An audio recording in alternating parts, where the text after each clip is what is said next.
যোৰহাটৰ মালোৱালী কমলাবৰীয়া বুঢ়া নামঘৰৰ সমীপত অৱস্থিত সপ্ত বৈকুণ্ঠ ক্ষেত্ৰত ৮ দিনীয়াকৈ অনুষ্ঠিত কৰা হৈছে সদৌ অসম ভিত্তিত দ্বিতীয়বাৰৰ বাবে ভাওনা প্ৰতিযোগিতা। সাংস্কৃতিক সঞ্চালকালয় অসম চৰকাৰৰ সহযোগত মালোৱালী কমলাবৰীয়া বুঢ়া নামঘৰৰ ৰাইজৰ উদ্যোগত আৰু উত্তৰ পূৰ্বাঞ্চল সাংস্কৃতিক মঞ্চ আৰু দাঁতিকাষৰীয়া বহু অঞ্চলৰ লোকসকলৰ সহযোগত আয়োজিত এই প্ৰতিযোগিতাই অঞ্চলৰ সাংস্কৃতিক পৰিৱেশত বিশেষ উৎসৱমুখৰ পৰিৱেশ গঢ়ি তুলিছে।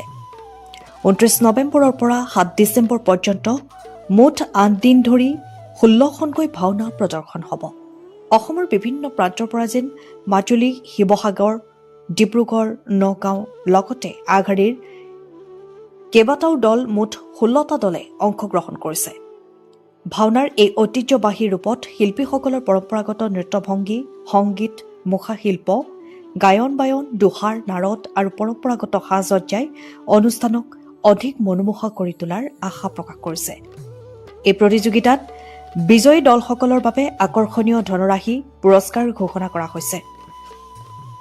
প্ৰথম শ্ৰেষ্ঠ দলৰ বাবে ১ লাখ টকা, দ্বিতীয় শ্ৰেষ্ঠ দলৰ বাবে ৭০,০০০ টকা, তৃতীয় শ্ৰেষ্ঠ দলৰ বাবে ৫০,০০০ টকা আৰু চতুৰ্থ শ্ৰেষ্ঠ দলৰ বাবে ৩০,০০০ টকা। ইয়াৰ উপৰি শ্ৰেষ্ঠ শৃংখলাবদ্ধ দলৰ বাবে ১৫,০০০ টকা ধাৰ্য কৰা হৈছে।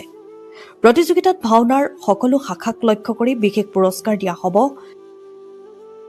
প্ৰথম, দ্বিতীয় পূৰ্ববংগ, সাজ-সজ্জা, মুখা গায়ন, ৰূপসজ্জা, হাস্যৰসিক, বায়ন, আৰিয়া, আৰ কাপোৰ, দোহাৰ, শিশু শিল্পী, দবা, পৰিচালক, পাহি, সূত্ৰ, ভগৱান, নাৰদ, অভিনেতা অভিনেত্ৰী, পাৰ্শ্ব চৰিত্ৰ, খলনায়ক আদি মুঠ ৩৫টাতকৈও অধিক শাখাত ১,০০০ টকাৰ পৰা ৫,০০০ টকা পৰ্যন্ত পুৰস্কাৰ প্ৰদান কৰা হ'ব। আয়োজকসকলে পোহৰ লাইব্ৰেৰীটোৰ আগত কয়, ভাওনা আমাৰ গৌৰৱ, আমাৰ বৈষ্ণৱ পৰম্পৰা। এই পৰম্পৰা আগলৈ ধৰি লৈ যোৱা আৰু নতুন প্ৰজন্মলৈ সঠিক ৰূপত আগবঢ়াই নিয়াই হৈছে আমাৰ এই প্ৰতিযোগিতাৰ মূল উদ্দেশ্য। অনুষ্ঠানৰ সকলো ব্যৱস্থাপূৰ্ণ মঞ্চ, লাইট, ছাউণ্ড, নিৰাপত্তা, স্বেচ্ছাসেৱকৰ দলৰ দ্বাৰা সুৰক্ষা আদি সকলো দিশতে বিশেষ মনোযোগ দিয়া হৈছে। প্ৰতিদিন সন্ধিয়া ৬ বজাৰ পৰা ভাওনা প্ৰদৰ্শন কৰা হ'ব। স্থানীয় ৰাইজৰ লগতে বহুদূৰ অঞ্চলৰ লোকে অনুষ্ঠানটি উপভোগ কৰিবলৈ আয়োজকসকলে সকলোকে সাদৰেৰে আহ্বান জনাইছে। পৰিয়ালসহ আহক, ভাওনাৰ এই মহামিলনত অংশ লওক, শিল্পীসকলক উৎসাহিত কৰক।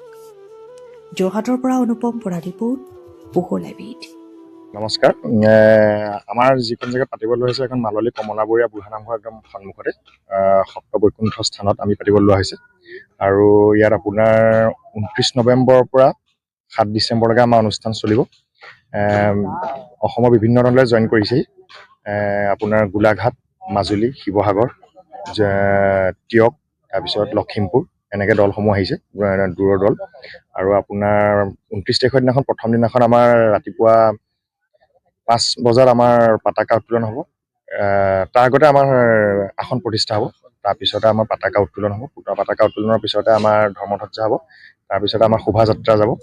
শোভাযাত্ৰাৰ পিছতে আহিব আমাৰ আউনীআটী সত্ৰাধিকাৰ ডক্টৰ পীতাম্বৰদেৱ গোস্বামী। তেওঁ আহি পেলাই আমাৰ মঞ্চ উদ্বোধন কৰিব, ভাওনা উদ্বোধন কৰিবহি। আৰু তাৰপিছতে আমাৰ জুবিন গাৰ্গৰ শ্ৰদ্ধাঞ্জলি, ডক্টৰ ভূপেন হাজৰিকাৰ শ্ৰদ্ধাঞ্জলি অনুষ্ঠান আছে। তাৰপিছতে আমাৰ প্ৰতিযোগিতা হয়, আপোনালোকৰ প্ৰথম পুৰস্কাৰ কিমান আছে? প্ৰথম পুৰস্কাৰ আমাৰ ১ লাখ টকা দিয়া হ'ব, দ্বিতীয় পুৰস্কাৰ ৭০,০০০, তৃতীয় পুৰস্কাৰ ৫০, তেনেকৈ চতুৰ্থ পুৰস্কাৰ আছে আমাৰ ৩০,০০০ আৰু পঞ্চম পুৰস্কাৰ আছে আমাৰ ১৫,০০০। মালোৱালী কমলাবৰীয়া বুঢ়া নামঘৰ তথা দাঁতিকাষৰীয়া অঞ্চল আৰু সাংস্কৃতিক মন্ত্ৰালয় অসম চৰকাৰৰ উদ্যোগত আমি ভাওনা প্ৰতিযোগিতা পাতিবলৈ নিশ্চিত কৰিছোঁ। আমাৰ ২৯ নৱেম্বৰৰ পৰা ডিচেম্বৰৰ ৭ তাৰিখলৈকে আমাৰ প্ৰতিযোগিতা চলিব। আমাৰ সকলো আমাৰ মানে কাম সম্পূৰ্ণ দিশত আগবাঢ়িছে। উন্নতমানে কাম চলি আছে। কালিলৈ আমাৰ সম্পূৰ্ণ হ'বগৈ আৰু আমাৰ ইয়াত সপ্ত বৈকুণ্ঠ প্ৰতিষ্ঠা কৰি আমি ভাওনা প্ৰতিযোগিতা শুভাৰম্ভ কৰিম। কেইখন ভাওনা হ'ব? আমাৰ ডেইলি ২খনকৈ হ'ব। ৬টা বজাত আৰম্ভ হৈ ৯ বজা 9:30 এখন হ'ব আৰু দ্বিতীয় ভাগ হয়তো 10:10 পৰা 1 বাজিব। কোন কোন ঠাইৰ পৰা অংশগ্ৰহণ কৰিছে? আমাৰ তিতাবৰ আহিছে, লখিমপুৰ, গোলাঘাট, মাজুলীৰ পৰা আহিছে। এনেকৈ মানে আমাৰ 16টা টীম হ'ব আৰু 8 দিনকৈ এতিয়া আৰম্ভ হ'ব। পুৱা আমাৰ আসন প্ৰতিষ্ঠা হ'ব। আমাৰ বিহীমপুৰ সত্ৰ গোসাঁয়ে আমাৰ কৰিব, আসন বাগি প্ৰতিষ্ঠা কৰিব। তাৰপিছত আমাৰ পতাকা উত্তোলন হ'ব।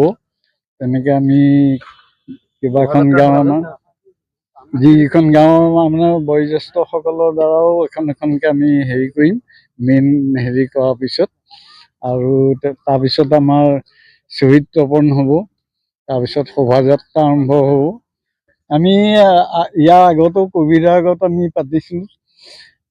তেতিয়া আমাৰ যথেষ্টখিনি সংখ্যক মানুহ হৈছিলে আৰু এতিয়াও আমি সেইমতে ব্যৱস্থা কৰিছোঁ। আমাৰ সেই বছৰতকৈ এইবছৰ পেণ্ডেল আমি অকণমান ডাঙৰহে কৰিছোঁ।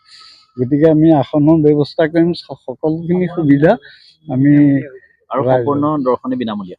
বিনামূলীয়া, সম্পূৰ্ণ দৰ্শন বিনামূলীয়া। 20 বছৰীয়া যোৰহাটবাসীৰ একমাত্ৰ ভৰসা প্ৰতিষ্ঠান ৰিয়া টি ষ্টল।